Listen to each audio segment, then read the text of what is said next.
fala tadlimu fihinna anfusakum. Tafsiri hii ina maana mengi. Msidhulumu nafsi zenu katika miezi hii.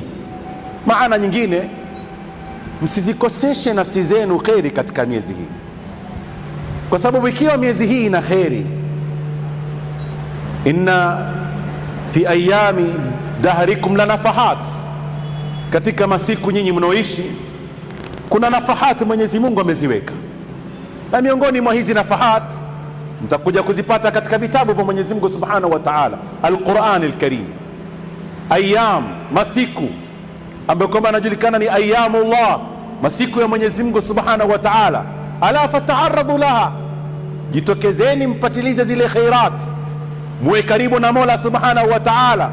Waliokuwa na madhambi ni mlango umefunguliwa wa tauba, waliokuwa ni matatizo ni milango imefunguliwa wa kumlilia Mola Subhanahu wa Ta'ala. Daiman abadan wafawe kumlilia Mwenyezi Mungu Subhanahu wa Ta'ala. Lakini inapofika katika ayyamullah, katika masiku ya Mwenyezi Mungu Subhanahu wa Ta'ala, wewe unatikana ubishe sana mlango wa Mwenyezi Mungu Subhanahu wa Ta'ala, wala sio sharti kila ukibisha ufunguliwe. Yawezekana wewe unapobisha Mwenyezi Mungu anafurahika sana katika mbisho wako.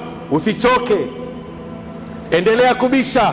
Sio maana wewe umeambiwa bisha utafunguliwa, pengine Mwenyezi Mungu afurahika wewe kukusikia katika jawfi layl, usiku wa manane, walia anatamani kusikia sauti yako. Anajua akikupa khalas, mimi na wewe hakuna mahusiano tena, lakini anataka kusikia sauti yako.